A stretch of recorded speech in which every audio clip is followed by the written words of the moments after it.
নিরীহ যুবককে ধর্মনগর বিবিআই স্কুলের মাঠের গ্রিলে বেঁধে নির্মম প্রহার ও অবশেষে শরীরে লঙ্কার গুঁড়ো ও লবণ লাগিয়ে অত্যাচার করার অপরাধে অবশেষে জেলার পুলিশ সুপার ও ধর্মনগর থানার ওসি নড়ে চড়ে বসলেন। এই ঘটনার সূত্র ধরে একের পর এক নির্মম প্রহারকারীদের জালে তুলতে সক্ষম হচ্ছেন তারা।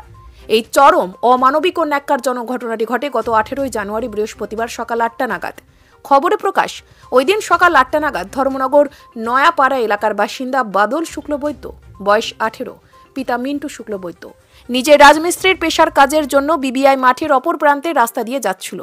এমন সময় পূর্ব শত্রুতার জেরে ওই রাস্তায় ওঁত পেতে থাকা রতন কৌশিক দত্ত, অভিষেক মালাকার, সুমিত দেবনাথ, তন্ময় দেবনাথ ও গভীর ভট্টাচার্য সহ আরও বেশ কয়েকজন যুবক বাদল শুক্লবৈদ্যকে আটক করে এবং কথার জালে ফুঁসলিয়ে বিবিআই মাঠের বিপরীত প্রান্তে এনে পাশের রেলিংয়ে তার হাত বেঁধে নেয়। তখন কোনো কিছু বুঝে ওঠার আগেই বাদল শুক্লবৈদ্যর শরীরের কাপড় খুলে উপরোক্ত যুবকরা লাঠি রড দিয়ে তার শরীরে নির্মম প্রহার করতে থাকে। এরপর রক্তাক্ত অবস্থায় তার শরীরের ক্ষতস্থানে লঙ্কার গুঁড়ো ও লবণ লাগিয়ে তারা প্রতিশোধ নিতে থাকে। তখন অসহায় যুবকের চিৎকার ও আর্তনাদে শহরের আকাশ বাতাস ভারী হয়ে যায়। অবশ্য পাশে দাঁড়িয়ে থাকা লোকজনরা তাতে বাধা না দিয়ে সম্পূর্ণ ঘটনা উপভোগ করতে থাকেন। টানা 3 ঘন্টা ধরে চলে এই নির্মম প্রহার। অবশেষে ধর্মনগর থানার পুলিশ খবর পেয়ে তাকে উদ্ধার করে জেলা হাসপাতালে চিকিৎসা করে এবং এই ঘটনায় 5/24 নম্বরে ও ভারতীয় দণ্ডবিধির 341, 342, 325, 326, 34 ধারায় মামলা হাতে নিয়ে ঘটনার তদন্ত নেমে প্রথম দিনেই সুমিত দেবনাথকে গ্রেপ্তার করে পুলিশ। তারপর একে একে কৌশিক দত্ত, তন্ময় দেবনাথ ও সর্বশেষ গত শনিবার অন্যতম অভিযুক্ত গভীর ভট্টাচার্যকে জালে তোলে পুলিশ। তার বাড়ি শহরের শিববাড়ি এলাকার 7 নং ওয়ার্ডে। অন্যদিকে এই ঘটনায় মোট 12 জন যুক্ত রয়েছে বলে জানা গেছে এবং এখনও 8 জন পলাতক রয়েছে। তবে পুলিশ সুপার ভানুপদ চক্রবর্তী জানিয়েছেন, এই ঘটনায় জড়িত কাউকে ছাড় দেওয়া হবে না। একে একে সকল দোষীদের গ্রেপ্তার করে উপযুক্ত আইনি ব্যবস্থা গ্রহণ করা হবে। এদিকে এই অতি ন্যাক্কারজনক ঘটনায় শহরের সুনাম যে অনেকটা ক্ষুণ্ণ হয়েছে তা আর বলার উপায় রাখে না। শহরের শুভবুদ্ধি সম্পন্ন মানুষ এই ঘটনায় ধিক্কার জানিয়েছেন। ধর্মনগর প্রতিনিধির রিপোর্ট, নিউজ অবিকল।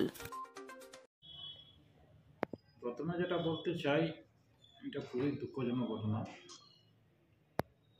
এটা রাজ্যের এবং দেশের বিভিন্ন সোশ্যাল মিডিয়াতে নিউজ পেপারে এটা নিউজ হয়েছে। তো আমরাও ধর্মনগর থানার পুলিশ এটা প্রম্পটলি কেস রেজিস্ট্রেশন হয়েছে এবং যারা অ্যাকচুয়াল কালপ্রিট, এই ঘটনার সঙ্গে যারা যুক্ত ছিল তাদেরকে অ্যারেস্ট করার জন্য এভিডেন্সের উপর ভিত্তি করে যথাযথ পদক্ষেপ নেওয়া হয়েছে এবং যারা মূল অভিযুক্ত অ্যাজ পার ইনভেস্টিগেশন তাদের মধ্যে 4 জনকে এখন অ্যারেস্ট করা হয়েছে। বাকি যারা আছে তারা যেখানেই থাকুক তাদেরকেও অ্যারেস্ট করা হবে। নামের একটা ছেলেকে পুলিশ গ্রেপ্তার করে এনেছে আমাদের হাসপাতালে চিকিৎসার জন্য। অ্যাকর্ডিং টু পুলিশ তো বক্তব্য হচ্ছে ওকে অনেকগুলি মানুষ মিলে মেরেছে। হ্যাঁ, তো ওর পুরো শরীরে আঘাতের চিহ্ন রয়েছে, ছোট ছোট আঘাতের চিহ্ন রয়েছে, আর এমনিতে সে হিমোডাইনামিক্যালি স্টেবল আছে। হ্যাঁ, এখন আমরা কিছু চিকিৎসার জন্য ওকে ভর্তি করে রেখেছি, এক্সরে কিছু করাতে হবে। হ্যাঁ, কোথাও ভেঙেছে কিনা সেটা দেখার জন্য। কয়টার দিকে এনেছে?